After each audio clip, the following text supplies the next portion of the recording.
Buenos días, soy Juan José Victoria Maldonado y en primer lugar agradecer al Congreso Internacional de Oportunidades Docentes para la Innovación y la Investigación por darme la oportunidad de participar en este evento, así como participar de forma específica en el pensamiento creativo y soberanía del conocimiento ante los nuevos ecosistemas tecnológicos.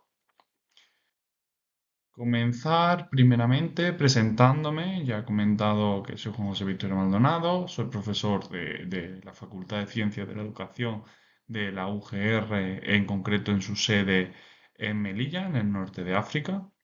Y mencionar también que formo parte de dos grupos de investigación, concretamente análisis de la realidad educativa, área, y el Laboratorio de Innovación e Innovación, la BINEP, ambos formando parte de los grupos de investigación adscritos a la propia universidad. Hoy vengo a presentaros lo que es parte de mi investigación y concretamente hablo del uso ético de la IA en la universidad, orientaciones y evaluación, puesto al final es una investigación que se ha realizado o se lleva realizando durante varios años y que se está ampliando por fases, en la cual pues hemos establecido cuáles son los motores que incitan a los profesores a participar dentro de esta innovación pedagógica que va a ser concretamente la inteligencia artificial. En primer lugar, quiero hacer una introducción hablando de cómo existen dos perfiles docentes o dos perfiles más bien de usuarios referente al uso de la inteligencia artificial. Claro, hemos visto cómo la inteligencia artificial ha aparecido con mucha repercusión en el contexto educativo, especialmente si hablamos en el contexto educativo y la educación superior, y nos hemos visto un poco desbordados. ¿Por qué? Pues porque es una herramienta muy potente, es una herramienta que tiene muchas capacidades, es una herramienta que está respondiendo a muchas de las necesidades que estábamos teniendo en la actualidad y pues ante esto están surgiendo diferentes perspectivas o diferentes posicionamientos que incluso están contrapuestos. Hablaría de dos perfiles muy delimitados, aunque claro, luego va a haber todos esos matices o esa rama intermedia entre un perfil y otro, y es el usuario escéptico y el usuario abusador, ¿no? El usuario escéptico va a ser esa primera persona que de repente ve la inteligencia artificial y hay una reacción pues similar a la que aparecía con Internet cuando empieza a incluirse dentro de la aula. En general, hay desconfianza, hay miedo al plagio, hay miedo oye, los alumnos no van a adquirir el conocimiento. Va a haber hay una situación, o existe una situación en la que la evaluación está muy compleja. ¿Por qué? Pues vemos que unos docentes dicen, bueno, pues yo apuesto por el examen, yo apuesto por un trabajo. Ya, pero es que los trabajos los pueden hacer con ChatGPT. Oye, es que están escritos con ChatGPT. Oye, es que de repente se implementan diferentes herramientas de evaluación de inteligencia artificial, como puede ser Turnitin, y vemos que si pasa de un porcentaje, de repente parece que ese trabajo deja de ser válido. Pero claro, yo siempre a mis estudiantes de magisterio les planteo una idea. Oye, ¿qué es peor? ¿Que un trabajo esté hecho completamente con ChatGPT o cualquier otra herramienta de inteligencia artificial? Me referiré a ChatGPT, puesto que es la que más utilizan en mi caso y la más extendida. Y que luego ese trabajo que ha hecho completamente ChatGPT, ellos lo parafraseen. En este caso, yo voy a tener un 0% de Turnitin. Se asumiría que ese trabajo es de calidad. O un trabajo que realmente ha hecho el alumno que ha sido capaz de adquirir las competencias, que ha sido el desarrollo de todas esas habilidades, que es capaz de trabajar gracias al conocimiento que ha adquirido durante ese trabajo y en el trabajo al final ha hecho un cambio de redacción.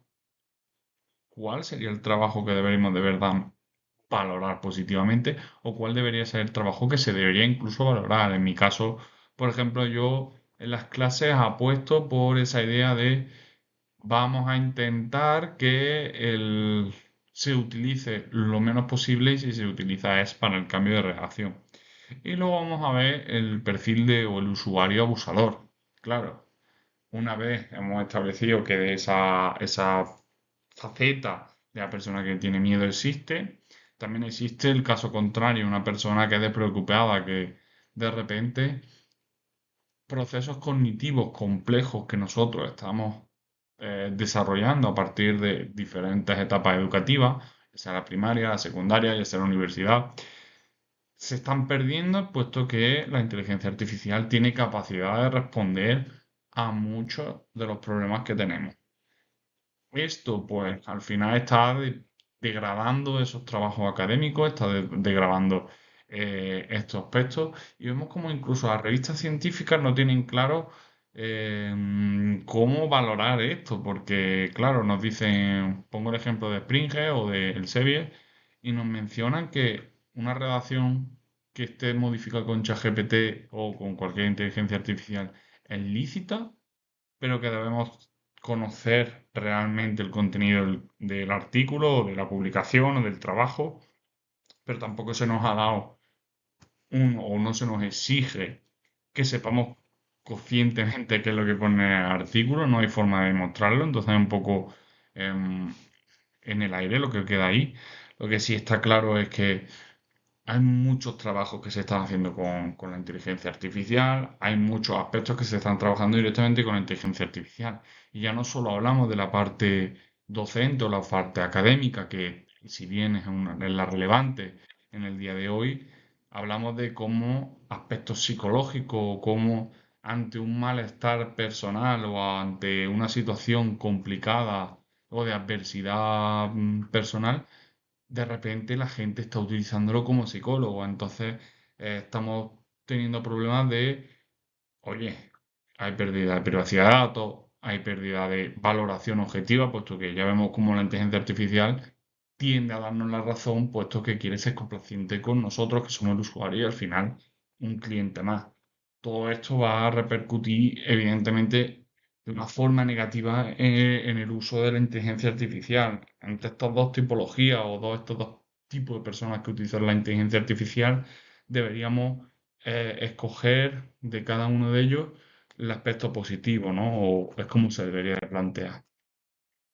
¿Qué es lo que debemos trabajar o qué es lo que debemos entender para nosotros como educadores dentro de un contexto educativo en el uso de la inteligencia artificial? Pues personalmente y cómo se desarrolló esta investigación fue a través de entender que no debemos de fomentar el conocimiento. No tiene sentido, se pierde esa idea de memorística, de conozco esto o soy capaz de recordar esto, sino que apostamos por una idea que es la de las competencias, la cual está muy asentada en el currículum español, puesto que lleva desde el 2006. Además, es verdad que si hablamos de competencias o de skills en la traducción de inglés, no queda muy claro o muy delimitado cuál es lo que estamos trabajando, qué es lo que estamos trabajando. En el currículum español sí, y además están divididos como en cuatro aspectos fundamentales o cuatro ámbitos de conocimiento en los que las competencias deben trabajarse. Uno va a ser los conocimientos. No estamos diciendo con el tipo, con la inteligencia artificial, que se deje de recordar cosas. Es necesario que se tenga ese conocimiento a nivel teórico y a nivel conceptual, reconociendo pues, patrones, reconociendo ideas clave. Pero ese conocimiento no tiene sentido si no es capaz de tener un pragmatismo o de tener un aspecto más técnico o demostrable. Pongamos un ejemplo de un programador, el cual es muy capaz de diseñar un código, pero que nunca lo mete en el ordenador. Por lo tanto, nunca ve los fallos que el propio código puede tener. Cuando meta posiblemente ese código dentro del ordenador, saltarán diferentes fallos, los cuales pues tendremos que considerar de diferentes formas. Esto además se tiene que establecer a través de dos aspectos más que van a ser los valores y las actitudes.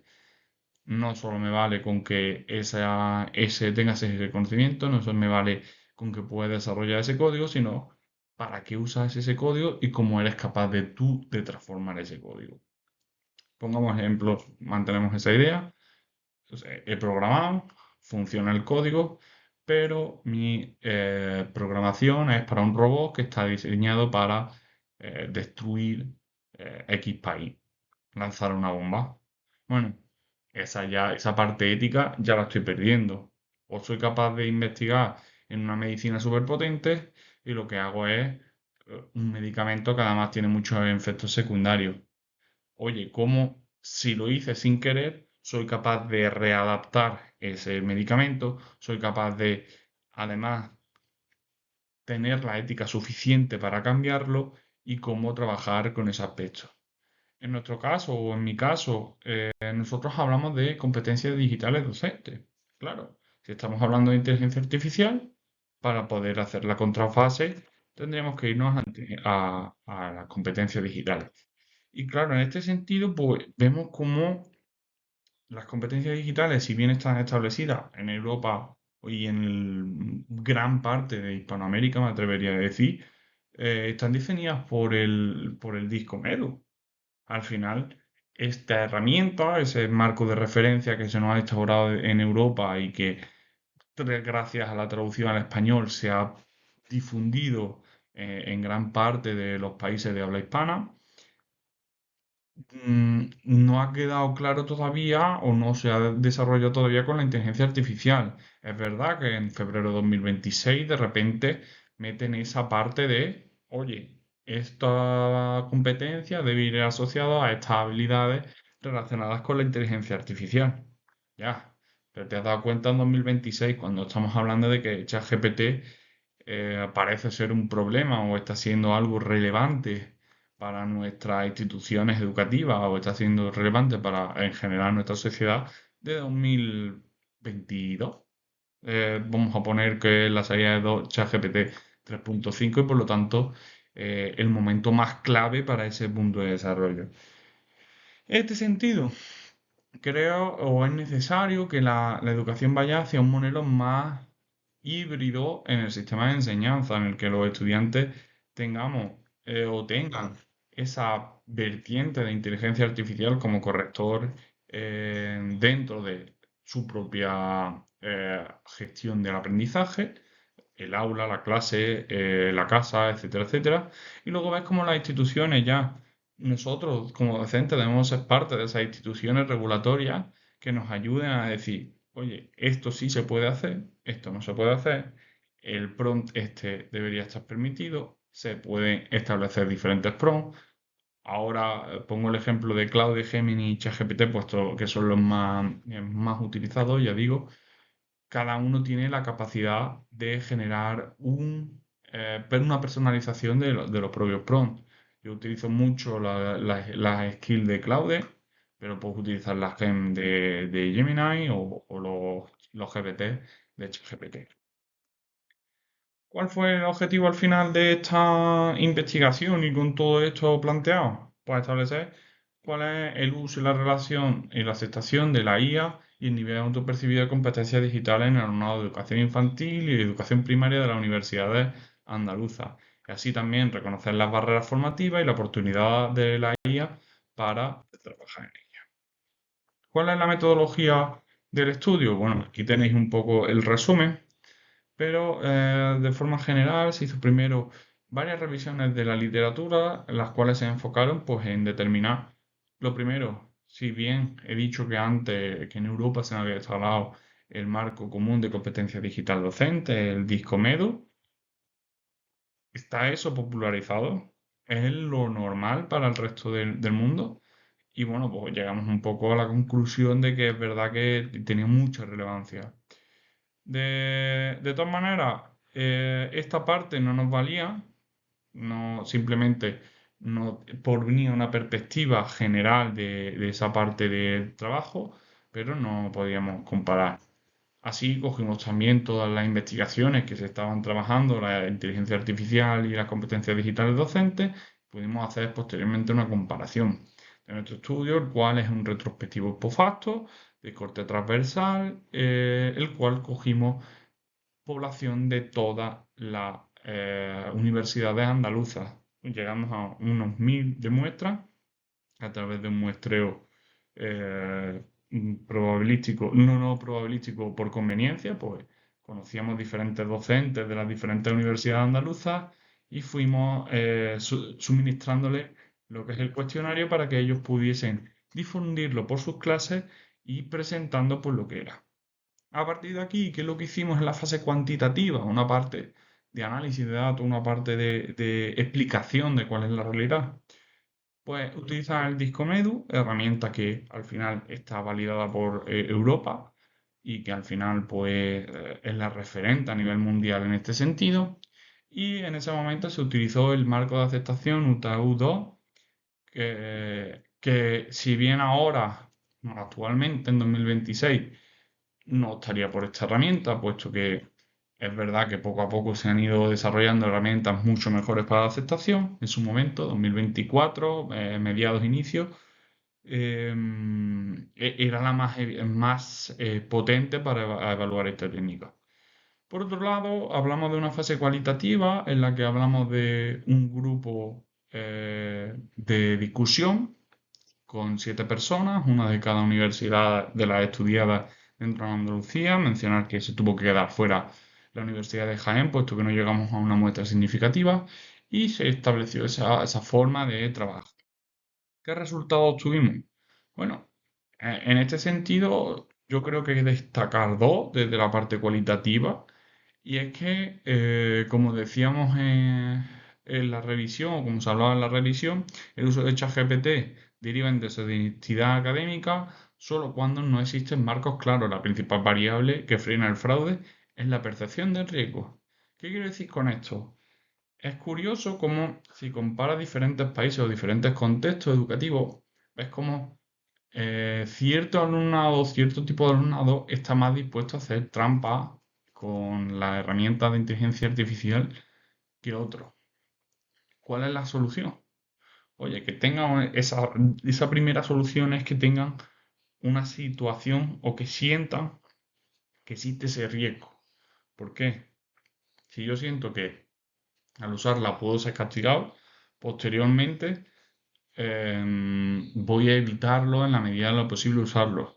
Me gustaría resaltar uno de los resultados más interesantes con las revisiones sistemáticas que se han realizado, y es que lo comparamos con los compañeros de Portugal y veíamos como en Portugal, si bien este riesgo tendía o hacía presente que los estudiantes directamente no se atreviesen a usar la inteligencia artificial, eso tenía sus pros, y es que es verdad que los trabajos tenían una mayor integridad académica, tenía sus contras, y es que no eran capaces de utilizarlas. De repente llegó la gema de Gemini y no eran capaces de modificar una, no eran capaces de generar una script de Claude. Sin embargo, en España estamos hablando de otra idea totalmente diferente. En España, si bien éramos capaces de hacer eso, esa parte de competencia no se adquiría.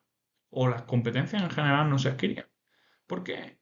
Pues porque como lo estábamos usando y estábamos abusando de ellas, de repente el conocimiento no se adquiría. No había habilidades. El uso ético, evidentemente, no existía. El cómo modificar una vez que una herramienta se ha equivocado, ¿cómo procedo yo? Ahí es donde se quedaba un poco en España el limbo. Y además veíamos como ellos mismos generaban una especie de caza de brujas. Yo lo denomino así porque es verdad que era como buscamos quién ha usado ChatGPT para castigarlo. Concretamente, el artículo que está ahí señalado se llama Chat or Cheat, ChatGPT o trampa. Entonces, fijaros cómo llegaba hasta esa situación, ¿no? Una de las conclusiones más pedagógicas más importantes es cómo debemos de reenfocar cómo planteamos el sistema educativo o cómo planteamos nuestra formación. ¿Por qué?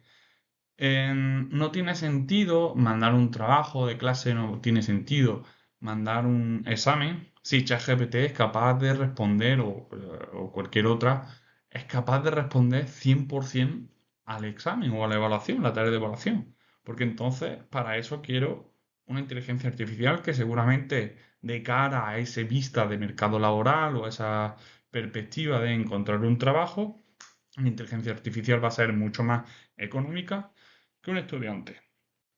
Por lo tanto, lo que tenemos que aportar nosotros como docentes, lo que tiene que aportar el sistema educativo, debe ser una reinterpretación de esos contenidos, un aspecto crítico que lleve más allá al alumnado.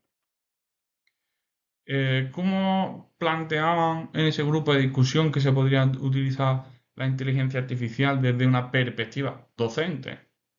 Una burocracia, una gestión de documentos que en España, por lo menos, es muy pesada y que al existir tanta documentación, pues se complica y quizás tardan más en el aspecto de burocracia, documentación, gestión, etcétera, etcétera, que en la capacidad de docentes en sí misma. Un sistema de tutorización 24/7. Un sistema de, oye, con mi proceso o con mi herramienta de gestión de aprendizaje, yo puedo hacer consultas, yo puedo evaluar, yo puedo preguntar siempre que por dónde voy. Cuando mandamos un trabajo en el proyecto, siempre hacemos entregas intermedias. Sí, pero esas entregas intermedias hay veces que no están bien enfocadas directamente. Pongo un ejemplo, y es que aquí mandábamos a unos estudiantes diseñar una formación y nos señalaron que iban a hacer un curso de teléfono móvil online para personas mayores los contenidos, la primera era cómo abrir, cómo encender el teléfono, cómo abrir Google y le preguntamos, oye, ¿te has planteado alguna vez cómo llegas a Google, a ese curso, si tú no sabes abrir Google? Claro, pues todos estos aspectos los podría corregir rápido la inteligencia artificial.